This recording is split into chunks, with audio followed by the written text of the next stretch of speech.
नमस्कार। अपने बात कार्यक्रम में आप सभी का स्वागत है। आज जो मेरे साथ प्रमुख तौर पे जो मेहमान जुड़े हुए हैं उनमें सबसे पहले श्री डॉक्टर अमर ई टिग्गा है, professor and chief placement coordinator है XISS रांची। और मेरे साथ जुड़े हुए हैं दीपक कुमार दीपू जी। दीपक कुमार दीपू जी का परिचय यह है कि दीपक कुमार दीपू जी एक सामाजिक कार्यकर्ता है, चैम्बर ऑफ कॉमर्स के सिंदरी के सचिव हैं, साथ ही साथ जन शिक्षण संस्थान बोकारो जो कौशल विकास के क्षेत्र में कार्य करती है उसके चेयरमैन है। मेरे साथ एज यूजुअल जैसे हमेशा हम लोग के एक्सपर्ट ओपिनियन के लिए डॉक्टर प्रमोद पाठक। डॉक्टर प्रमोद पाठक रिटायर्ड HOD है मैनेजमेंट स्टडीज के और ISM धनबाद के प्रोफेसर रहे हैं। साथ ही साथ इनका एक और परिचय है कि इन्होंने जो PhD की है वो स्ट्रेस मैनेजमेंट पे की है। साथ ही साथ मनोविज्ञान पे इनके लेक्चरर काफ़ी प्रभावी रहते हैं। तो सबसे पहले मैं आज की शुरुआत जो करना चाहूँगा टिग्गा साहब से करना चाहूँगा।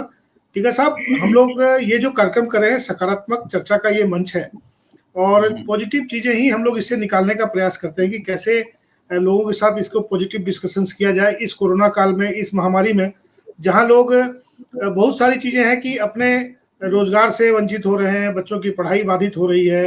इसमें आपका जो रोल है, आप जो ये प्लेसमेंट है, चूंकि अभी भी वर्क फ्रॉम होम का कल्चर चल रहा है, कंपनियां अपने प्लेसमेंट लोगों को ज्वाइन करवा रही हैं, आप अपने इस काम को कैसे अंजाम दे रहे हैं? और अभी XISS की जो रांची की अभी जो पोजीशन है, क्या ये नहीं लगता है कि आने वाले समय में यूनिवर्सिटी सब वर्चुअल हो जाएंगी? माने इतने बड़े बड़े जो बिल्डिंग और कंस्ट्रक्शन और ये सारी चीजें हैं, कहीं ना कहीं हम लोग वर्चुअल यूनिवर्सिटी की तब तो नहीं पढ़ रहे हैं? जी डॉक्टर साहब।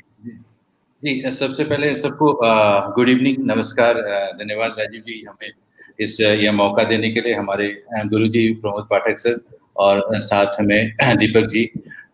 जैसा कि राजीव जी ने हम लोगों से सवाल किया है कि आज का समय बदलता समय है, तो सबसे पहले एजुकेशन के क्षेत्र में जैसा कि हम लोग सबको देख रहे हैं और महसूस कर रहे हैं और अपने घरों में स्कूल से लेकर के और हायर एजुकेशन तक सारे ऑनलाइन हो गए हैं। और इस ऑनलाइन में कुछ प्लस हैं, कुछ माइनस हैं। हालांकि एक्चुअल स्टडी रूम से, face to face study room से इससे कंपेयर नहीं कर सकते, लेकिन समय बदल रहा है। एक चीज हम लोग को ध्यान देना है कि nothing is constant except change. तो इस बदलाव को भी हम लोग को सकारात्मक वे में लेना पड़ेगा, क्योंकि आज के समय में भी, क्योंकि हम लोग जानते हैं कि आने वाले दिन में जो भी हम लोग पढ़ाई कर रहे हैं वो बहुत सारी चीजें बदल जाएगी और आने वाले सालों में बहुत सारे री स्किल का जरूरत पड़ेगा। तो जिस तरह से हम लोग ऑनलाइन मेथड में जा रहे हैं, इसमें डेफिनेटली हम लोग सामने नहीं देख पाते हैं, सामने महसूस नहीं कर पाते हैं, लेकिन हाँ, बहुत सारी फायदेमंद भी चीजें हैं और उसके द्वारा हम लोग आगे बढ़ रहे हैं। तो इस लिमिटेशंस में आज के डेट में, जैसे हम लोग ने प्लेसमेंट्स के बारे में भी राजीव जी ने पूछा, तो कंपनी का कहना है कि इस लिमिटेड विंडो में भी आपको परफॉर्म करना है, क्योंकि ये हो नहीं सकता कि हम लोग हाथ पे हाथ रखे रहें, बैठे रहें और सोचते रहें कि वापस उस मोड पर आएगा सारा चीज, तब हम फिर से अपना काम स्टार्ट करें। तो आज मुझे लगता है कि आज दो तरह के लोग हैं। एक तरह के लोग हैं जो इस समय बैठ गए हैं और इंतजार कर रहे हैं कि कब पेंडेमिक खत्म होगा और फिर से हम लोग वापस जहां थे वहीं से स्टार्ट करेंगे। और दूसरे वे लोग हैं जो इस समय को, आज के प्रेजेंट समय को पहचान रहे हैं और आने वाले फ्यूचर को भी भांप रहे हैं और उसके हिसाब से अपने आप को तैयार कर रहे हैं। जैसा कि हम लोग सबको एक दूसरे को सपोर्ट करते हुए जिस भी सिचुएशन में, इवन टीचर्स लोग सारे न्यू स्किल्स सीख रहे हैं कि कैसे ऑनलाइन में पढ़ाया जाए, बच्चे भी सीख रहे हैं कि कैसे इस नए सिस्टम में अपने आप को ढालें और ज्ञान को अर्जित करें। और जैसा कि राजीव जी ने पूछा कि आज XISS में अभी भी प्लेसमेंट्स चल रहा है, आज भी प्लेसमेंट्स था, तो सारा प्लेसमेंट्स अभी के डेट में वर्चुअल हो गया है। तो इसमें होता है मेथड कि हम लोग ऑनलाइन टीम बनाते हैं, व्हाट्सएप को यूज करते हैं, सारा ऑनलाइन टेस्ट होता है, ऑनलाइन इंटरव्यू होता है, CV ऑनलाइन जाता है। तो इसमें बहुत सारा चीज फायदेमंद ये भी हो रहा है कि कॉस्ट तो एकदम जीरो हो गया है। क्योंकि अब किसी को फ्लाई करके कहीं आना नहीं हो रहा है, कहीं जाना नहीं हो रहा है, जो जहाँ है वहीं से कनेक्ट हो जा रहा है। पहले बहुत सारी दिक्कतें होती थी कि पैनल मेंबर इंटरव्यू के लिए रेडी नहीं हो पाते थे, क्योंकि जो सीनियर एग्जीक्यूटिव रहते थे वो काफी बिजी रहते थे। अब क्या है कि रात को 8 बजे भी अपने घर से या रोड से कहीं से भी वो कनेक्ट हो जा रहे हैं। डॉक्टर प्रमोद पाठक, हम लोग इसी चर्चा को आगे बढ़ाते हैं। आपका भी एकेडमिक, आप इस साल तक जुड़े हुए थे, 2020 के अंत तक आप जुड़े हुए थे आईएसएम से। आप क्या सोचते हैं कि ये जो वर्चुअल एरा डेवलप हो रहा है, ये जो वर्चुअल एरा बन रहा है, जिसमें पूरे वर्ल्ड से कनेक्टिविटी, वर्ल्ड के जो पढ़ाई के पूरे सिस्टम है या लाइब्रेरीज है या आपके पास जो डाटा एबिलिटी है, जो बच्चों को चाहिए, जो सारी जानकारी है, वो कितनी इससे लाभप्रद हो रही है, या ये विकल्प बनता जाएगा आने वाले समय में फिजिकल क्लासेस का? देखिए राजीव जी, फिजिकल क्लासेस का जहां तक सवाल है, तो एक चीज तो तय है कि अब पूरी तरह से फिजिकल क्लासरूम का जमाना शायद ही आएगा, लेकिन दूसरी बात भी स्पष्ट है कि फिजिकल क्लासरूम का ये विकल्प नहीं हो सकता, मगर चूंकि हमारे पास दूसरा कोई विकल्प है नहीं, तो आज की स्थिति में तो इसी को चलाना है।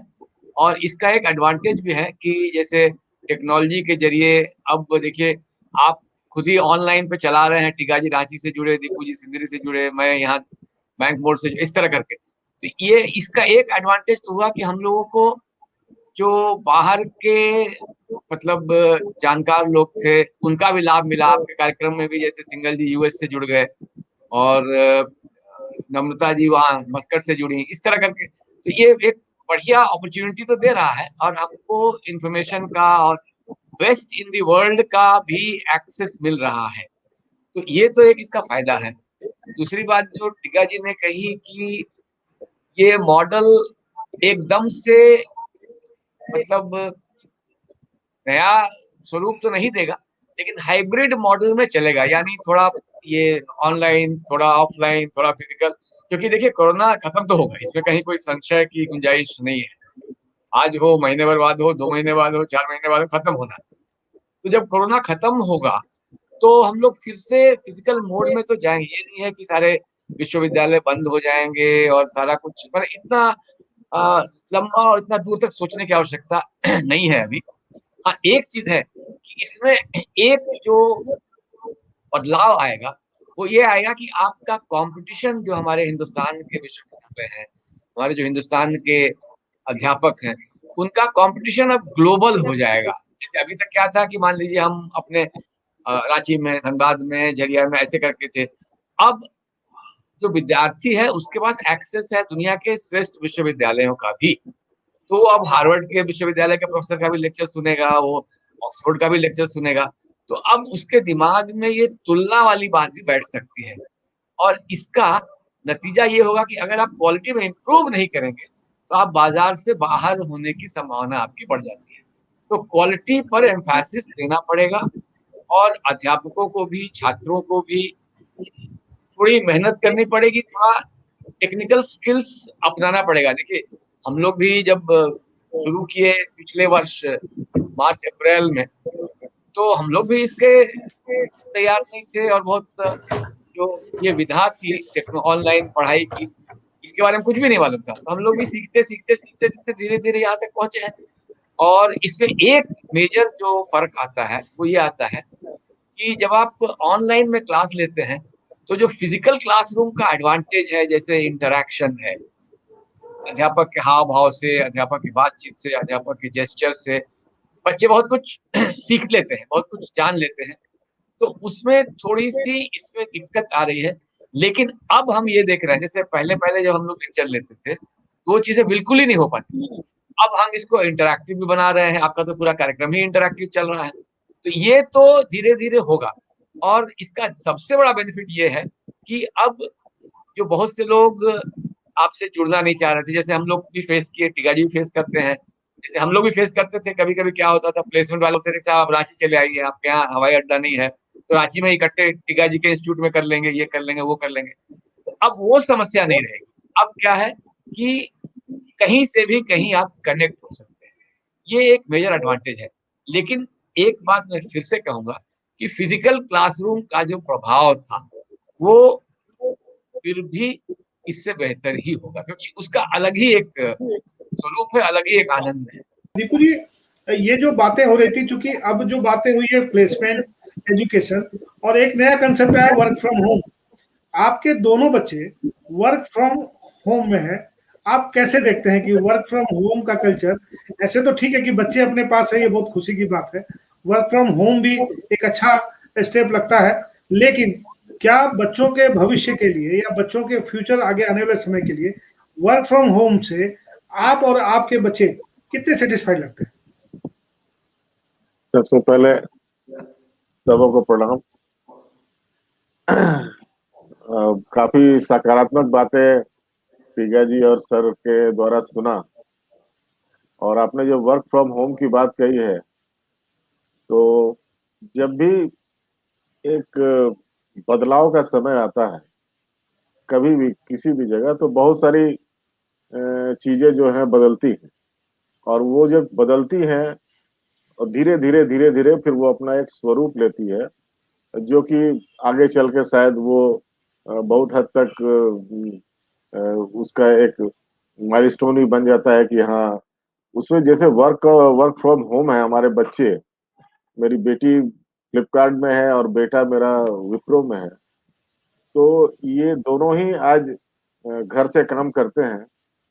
जहां तक एक पेरेंट या एक गार्जियन का सवाल है, ये तो बड़ा सेटिस्फैक्टरी लगता है कि मेरे बच्चे मेरे सामने हैं और घर में हैं, उनको घर की सारी सुविधा मिल रही है, और उन सुविधाओं को उठाते हुए वो अपना काम भी कर रहे हैं और कंपनी को अपना आउटपुट भी दे रहे हैं। और कंपनी जो है, आप अगर इसको थोड़ा सा मैं बृहद रूप में ले जाऊं, तो जो कोरोना काल में जैसे कि जीडीपी गिर गया, काफी इकोनॉमी में उथल पुथल हुई, बट अभी जो समय है, आप देखिए, अगर हम थोड़ा इंडस्ट्री के ऊपर जाते हैं, वेरियस इंडस्ट्री जैसे कि कैपिटल गुड हो, एफएमसीजी हो, मेडिसिन हो, या और भी अनेक क्षेत्र में, सिर्फ हॉस्पिटैलिटी को सेक्टर को छोड़कर अगर आप देखें, तो ये सारी कंपनियां जो हैं, ये 2 क्वार्टर में, जो फरवरी से लेकर अगर अगर हम ईयर टू ईयर इनको देखते हैं, इनके ग्रोथ को, तो ज्यादातर कंपनियां जो हैं 10 से 30% तक, कोई कोई कंपनी 35% तक जंप की है। आप आज स्टील सेक्टर को देख लीजिए, कंस्ट्रक्शन कंपनी सेक्टर को देख लीजिए, तो कहीं ना कहीं कोरोना काल में जो एक नेगेटिविटी थी, हमारे देश की इंडस्ट्री और इंडस्ट्रियलिस्ट लोगों ने इस चीज को प्रूव किया है कि हमने इसको भी एक अपॉर्चुनिटी के रूप में लिया, और आज हमारा जो अप्रैल महीने का आपको जीएसटी कलेक्शन है, वो आप रिकॉर्ड स्तर पर, तो जहां पर लोग कोरोना से इतना भयभीत हैं, वातावरण भयभीत है, मैं इंडस्ट्री को तो 1 नंबर देना चाहूंगा, और जितने भी हमारे इंडस्ट्रियलिस्ट हैं, कि आपने देश को इस लेवल पे ले आया कि अब 1,41 माने 1,01,41 करोड़ का जो हमारा जीएसटी का कलेक्शन है, ये हम बताता है, और कंपनियों के रिजल्ट आप देख लीजिए, ये बताता है कि कितना ज्यादा ग्रोथ कर रही है कंपनियां। कहीं ना कहीं, जैसे कि आपने आईटी सेक्टर, जो सर्विस सेक्टर की बात कही, टीगा साहब ने भी कहा, तो सर्विस सेक्टर में आईटी कंपनी को आप जहां तक देखें, जो वर्क फ्रॉम होम का कल्चर जो डेवलप हुआ है, इससे कंपनी की जो खर्च है वो इतना रैपिडली गिरा है, और उससे उनको आज एचसीएल टेक जैसी कंपनी, आप विश्वास करेंगे कि 800 से 850 करोड़ रुपया सिर्फ अपने एम्प्लॉय को दिया है, ये इंसेंटिव के रूप में। तो ये बताता है कि आईटी कंपनियों को वर्क फ्रॉम होम में, आईटी कंपनियों के लिए, ऑनलाइन जो कंपनियां हैं उनके लिए आज एक बहुत बड़ा अपॉर्चुनिटी है, और उसको वो लोग अपने खर्च में, जिस हिसाब से उनके खर्च में कमी आई है, तो नेचुरल है कि उनका टॉप लाइन और बॉटम लाइन दोनों ही काफी अच्छा उठा है, और वो लोग काफी अच्छा प्रॉफिट कर रहे हैं। नहीं दीपू जी, आपने अच्छी बात कही, लेकिन दिक्कत क्या है, सबसे बड़ी परेशानी का कारण तो ये है कि जब भी कभी कोई आपदा विपदा कुछ परेशानी आती है तो सबसे पहले उसका असर रिटेल सेक्टर को पड़ता है, छोटे दुकानदारों को पड़ता है, छोटे एमएसएमईज को पड़ता है, और उससे बचने का कोई रास्ता नजर नहीं आता है। बहुत सारे उद्यमी या व्यापारी जो है इससे बहुत दुरूह स्थिति में पहुंच गए हैं, और वो स्थिति ऐसी है कि जिसमें वो दुकान खोले तो मरे और ना खोले, क्योंकि सरकार के नियमों का पालन करना है। तो जो हमारे जो अच्छे दुकानदार हैं, जो समझते हैं चीजों को कि हमें दुकानें नहीं खोलनी है, वो दुकान नहीं भी खोलते हैं। लेकिन अल्टीमेट इसका इफेक्ट आगे जाके, आपने कहा कि अप्रैल में जीडीपी ने काफी ऊंचाई पकड़ी, टैक्स कलेक्शन बहुत ऊपर हुआ, लेकिन वो इम्पैक्ट एक दिन में नहीं आता। लास्ट ईयर भी यही हुआ था कि जब कोरोना का इफेक्ट आया, लोग जिस समय लॉकडाउन हुआ या बंदी हुई, उस मंथ में इसका इफेक्ट नहीं आया, उसके अगले मंथ में उसका इफेक्ट आया। अप्रैल का रिफ्लेक्शन मई और जून और जुलाई में जाके गिरेगा, क्योंकि जब माल की लिफ्टिंग कम होगी, कोई भी प्रोडक्ट की लिफ्टिंग जब कम होगी, तो इसका इफेक्ट लॉन्ग टर्म में पड़ता है। लॉन्ग टर्म को ऐसे देख सकते हैं कि 2-3 महीने में इसका असर आता है, और ये बड़े अंदर डीप जाता है। तो दुकानदारों की दशा और दिशा पे बात करने के लिए, चूंकि हम लोग आज बैठे हैं, दुकानदारों को कुछ एक प्रश्न भी आया है, यहाँ स्क्रीन पे अपने चल रहा था कि during lockdown era can you all suggest any new business module for retail sector. तो देखिए क्या है ना, मॉड्यूल तो आ चुके हैं, अब हम उन मॉड्यूल का कितना इस्तेमाल कर रहे हैं वो सोचने की जरूरत है। क्योंकि आज आप देख लीजिए कि ऑनलाइन बिजनेस किस रफ्तार से पूरे देश में बढ़ रहा है। घर में बैठने वाले बच्चे बड़ी संख्या में, जो आज का युवा है, देश युवा 18 साल से 35 साल का युवा वर्ग का जो बच्चा है, वो अपनी घर की जरूरत के सामान के अलावा अपनी जरूरत का लगभग सामान ऑनलाइन परचेज कर रहा है। इस बात से कोई भी इनकार नहीं कर सकता। इवन जो सीनियर ग्रुप भी है वो भी देखते हैं कि हम ऑनलाइन मंगाते हैं, और ऑनलाइन मंगा के अगर पसंद नहीं आए तो वापिस कर सकते हैं। डॉक्टर पाठक, आप भी इन चीजों का अध्ययन करते हैं, और चूंकि आप एक प्रोफेसर भी हैं, मैनेजमेंट का एक आपका पार्ट रहा है। आपने मैनेजमेंट पे जो बच्चे आपसे निकल करके, आपके यहाँ से निकल के गए, वो बड़े बड़े ओहदों पे है, साथ ही साथ वो आईएएस आईपीएस भी हैं, और बड़े बड़े बिजनेस को हैंडल भी कर रहे हैं। तो डॉक्टर पाठक, आप मैनेजमेंट के साइड से आप व्यापारियों को क्या संदेश देना चाहेंगे, जो आज ये प्रश्न आया है, इस प्रश्न को? देखिए, ये आपने बड़ी अच्छी बात कही कि धनबाद जैसे शहरों में हर शहर का एक अपना ई कॉमर्स हो सकता है। अब देखिए, आपको मैं बता दूं कि वॉलमार्ट जैसी कंपनी को साउथ कोरिया और जर्मनी जैसे देशों से वापस जाना पड़ा। तो अगर इनिशिएटिव आप लेंगे तो ये मॉडल कारगर हो सकता है। माइक्रो लेवल पर भी ई कॉमर्स की तरह का धंधा हो सकता है। जैसे मैं क्या कर रहा हूँ, मोहल्ले के लेवल पे। अब जैसे आज की जो स्थिति है, लॉकडाउन की स्थिति है, लोग घरों से निकलना नहीं चाहते हैं। आप सिर्फ टेलीफोन का इस्तेमाल करके, देखिए ट्रायल एंड एरर करना पड़ेगा, टेलीफोन का इस्तेमाल करके आप बड़े कॉम्पिटिटर्स को भी मात दे सकते हैं। क्योंकि जब उनको लगेगा कि बढ़िया क्वालिटी का या उसी क्वालिटी का सामान मेरे बगल के दुकान से आ रहा है, तो अमेजोन को नहीं भेजेगा, वो आपके पास जाएगा। तो ये पहल करनी पड़ेगी।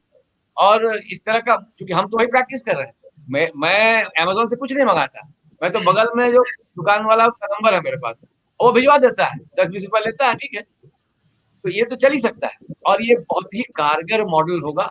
और इससे जो बड़े बड़े वो ऑनलाइन प्लेटफॉर्म्स पर जो ई कॉमर्स की कंपनियां हैं, आप उनको माइक्रो लेवल पे चुनौती दे सकते हैं। ये जो जब ऑनलाइन बिजनेस और बिजनेस की बात आती है, उसमें एक कॉमन चीज तो सबको लेनी चाहिए कि ऐसे प्लेटफॉर्म को, देखिए आपने एक बात कही कि उधार देने वाले, ऐसे भी ऐप आ गए हैं जो आपको 1 महीने और 2 महीने की उधार भी दे रहे हैं। आपकी जीएसटी नंबर और सारी डिटेल लेके वो दुकानदार से दुकानदार को उधार दे रहे हैं। लेकिन वो विषय अलग है। विषय ये है कि अभी के जो समय है उसके अनुसार व्यापारियों को लिए एक संदेश आज का जाता है या जाना चाहिए कि आप अपने जो स्टैंडर्ड बिजनेस मॉडल है उसको कुछ अपग्रेड करिए, उसके साथ कुछ चीजों को जोड़िए। जैसे आप अगर ऑफलाइन करते हैं, ऑफलाइन अगर आप 100% करते हैं, आप कोशिश करिए कि आप 90% ऑफलाइन करिए, 10% ऑनलाइन की ओर बढ़िए। मुझे लगता है कि अगर ये चीज शुरुआत होती है तो धीरे धीरे, ये ऑनलाइन है, व्हाट्सएप से भी हो सकता है, ये ऑनलाइन एक ऐप के माध्यम से भी हो सकता है, ये ऑनलाइन आप अपने रिलेशंस को मेंटेन करते हुए भी कर सकते हैं। तो ये मेंटेन करने का जो ऑनलाइन वाला जो सिस्टम है, अगर आप करते हैं तो मुझे लगता है कि आने वाले समय हम लोग उसको कंप्लीट कर पाएंगे। इस समय में खासकर बच्चों के लिए, क्योंकि बच्चों का आने वाला दिन तो काफी चैलेंजिंग भी है और एक्साइटमेंट भी है, क्योंकि आने वाले दिन में जैसा कि अभी हो रहा है कि एक गिग इकोनॉमी की भी बात हो रही है, जहाँ पर कि आपको जॉब जो है, पहले क्या होता था कि अभी तक भी है कि हम लोग एक बार जॉब पकड़ते हैं तो सोचते हैं कि वो चलते रहेगा, या बिजनेस एक बार स्टार्ट करते हैं तो सोचते हैं कि ये चलते रहेगा। अब ये चीज़ नहीं रहा, क्योंकि अब जो है वो हर चीज़ का, जो हम लोग जैसे प्रोडक्ट लाइफ साइकिल भी बोलते हैं, हर चीज़ का लाइफ साइकिल शॉर्ट हो गया है।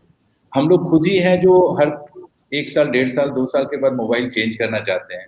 थोड़ा दिन के बाद अपना गाड़ी चेंज कर लेना चाहते हैं, अपना कुछ चेंज करना, तो बदलाव तो एक बहुत ज़रूरी चीज़ हो गया है। तो आज के बच्चों को ये बहुत क्लियर कट है कि आज जो भी आप पढ़ाई कर रहे हैं, इसका भी लाइफ बहुत शॉर्ट हो गया है। जो आज आप डिग्री हासिल कर रहे हैं, उसका लाइफ हो सकता है अगला 3 साल या 4 साल है। आपको फिर से आपको रीस्किलिंग करना पड़ेगा और फिर से आपको अगला 4 साल दौड़ाना पड़ेगा। फिर से आपको, तो इसका मतलब है कि जो भी आपका इनकम आ रहा है, उसको हम लोग पहले सेविंग करते थे अपना नेटवर्क, तो आपको अब 10 to 20% आपको हमेशा रीस्किलिंग में इन्वेस्ट करना पड़ेगा। तो ये एक नया कंपोनेंट आपके इनकम में जुड़ गया है। ये सिर्फ बच्चों के लिए नहीं, चाहे वो बिजनेसमैन हो, चाहे हम जैसे प्रोफेशनल्स हो, कोई भी हो, एडवोकेट हो, जर्नलिस्ट हो, सबके लिए है कि आपको रीस्किलिंग में इन्वेस्ट करना पड़ेगा और साथ में हमेशा आगे बढ़ते रहना पड़ेगा और फ्यूचर को देखना। तो आपको ये चीज़ बहुत आ गया है कि हम लोग पहले फोरकास्टिंग और ये सब बिजनेस में पढ़ते थे, कॉर्पोरेट में पढ़ते थे। अब हर एक लेवल पे फोरकास्टिंग हो गया है। तो अपना अपना प्लानिंग आपको क्लियर रखना पड़ेगा। जैसे कि हम हमेशा बच्चों को बोलते हैं कि एक पर्सनल डायरी रखना, जिसमें आपका करियर का प्लानिंग करना, अपना फ्यूचर का प्लानिंग करना। जितना दूर आप देख सकेंगे, उतना बेटर है कि आप अपना प्लान कर सकेंगे। बीच में ऑब्वियसली पैंडेमिक आएगा, कभी रिसेशन आएगा, कुछ आएगा, तो हो सकता है उस समय कुछ स्ट्रैटेजी चेंज करना पड़ेगा, लेकिन आपको प्लानिंग तो रखना पड़ेगा और आपका दूर को देखना पड़ेगा और हमेशा आपको रीस्किलिंग में इन्वेस्ट करना पड़ेगा और इसको एन्जॉय करना पड़ेगा, क्योंकि समुद्र में लहरें तो आती है, तूफान भी आती है, लेकिन अपने आप को उसमें तैरना सीखना पड़ेगा और उसी को एन्जॉय भी करना पड़ेगा। हम लोगों ने सारी सकारात्मक चर्चाएं की हैं इसमें, और अभी तक हम लोग उसको बरकरार रख रहे हैं। कोरोना काल में जो स्थितियां बिगड़ी हैं या जो स्थितियां दिखी हैं हमको, उसके बावजूद भी कहीं न कहीं बहुत सारे सकारात्मक संदेश हैं। नई नई दवाइयां आ रही है, नए नए प्रयोग हो रहे हैं और दवाइयों का इफेक्ट पड़ रहा है। गंभीर मरीज ठीक होकर घर की ओर जा रहे हैं। इवन 100 साल के उम्र के लोग भी ठीक होकर घर जा रहे हैं। बट उसमें एक चीज है कि लोगों को अपनी इम्यून सिस्टम को मजबूत रखना है, साथ ही साथ अपने अंदर के नकारात्मक भाव को बाहर नहीं लाने देना है, उसको पॉजिटिव रखना है। और पॉजिटिविटी से आपकी रोग प्रतिरोधक क्षमता बढ़ेगी, आपकी इम्यूनिटी बढ़ेगी और इससे हम लोग बाहर होंगे। आज जो हम लोगों ने ये चर्चा की है, इस चर्चा का लबोलुआब यही है कि पॉजिटिव सोचें, पॉजिटिव पढ़ें। और ये जो ऑनलाइन और ऑफलाइन वाली जो चर्चा छोड़ी थी, व्यापार के, उद्योग के विषय में चर्चा छोड़ी थी, इसको हम लोग आगे लेके जाएंगे। साथ ही साथ आज जो लोग जुड़े हैं उन सबको मैं धन्यवाद देता हूं। आने वाले समय में हम लोग पुनः आपके साथ जुड़ेंगे, जब एक और कार्यक्रम इसको बड़े लेवल पे करेंगे। इसमें कई एक्सपर्ट्स और भी रहेंगे। मुझे लगता है कि आज की चर्चा को अब हम लोग को यही विराम देते हुए हमें आप सबों को विदा देना चाहिए। साथ साथ जो दर्शक उपस्थित हुए हैं, जो लोग देख रहे हैं, जिन लोगों ने अपने सुझाव भेजे, उन सबको हम धन्यवाद देते हैं। साथ ही साथ एक अपील भी करते हैं कि आप में से जो भी व्यक्ति इसका हिस्सा बनना चाहते हो, आप अपनी जानकारी को हमारे दिए हुए मेल पे, हमारे व्हाट्सएप नंबर पे भेजिए। हम लोग प्रयास करेंगे कि उनके साथ उनके अनुभवों को साझा करेंगे। जो कोरोना की इस लहर से जीते हैं, जो जीत करके आगे आए हैं, उनको भी इसमें हम लाएंगे, उनके अनुभवों को भी साझा करेंगे। और जो पॉजिटिव माहौल देने की बात है, सकारात्मक माहौल बनाने की बात है, वो सकारात्मक माहौल हम लोग बनाएंगे और सकारात्मकता से ही इस कोरोना को हराया जा सकता है। आप लोग सब जुड़े, इसके लिए आप लोगों का बहुत बहुत धन्यवाद।